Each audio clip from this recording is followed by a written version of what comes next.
Sarah, thanks. One house that's glad to have no heavy rain in the forecast is off Bartlett Road in Harborcreek. The owner says he and his neighbors have been dealing with consistent flooding anytime it rains for years now. Our Tom Kowalski reports.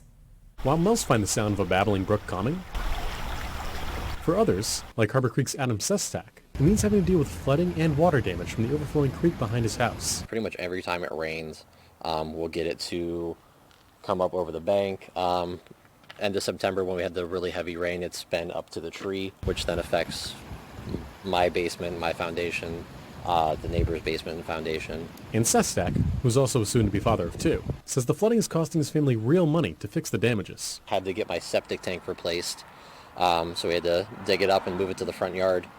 That was about $12,000. Sestak says he's reached out to everyone from Harborcreek Township to U.S. Representative Mike Kelly's office to try to find help. They all said there's nothing we can do because it's private property or it wasn't in their jurisdiction, and then we can't do anything on our own because if it affects someone's house downstream, it's our fault, which then under that same circumstance, whose fault is it now? Because it's affecting my house and my neighbor's house. Harborcreek Township Supervisor Dean Pepicello says due to it being a waterway and being on private property, the township is unable to help. To my knowledge, we don't have a recent report on that. As best as we know, we're happy and have a history, I think, of helping everybody we can help anytime we can. Townships don't have rights in waterways, don't have a right to work in there even if we wanted to. We'd probably direct them to the Erie County Conservation District for help.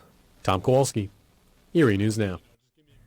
Oh, what a pickle. Pepicello did advise the homeowner to ask a lawyer before making any modifications to the creek in case it does affect any of his neighbors' homes.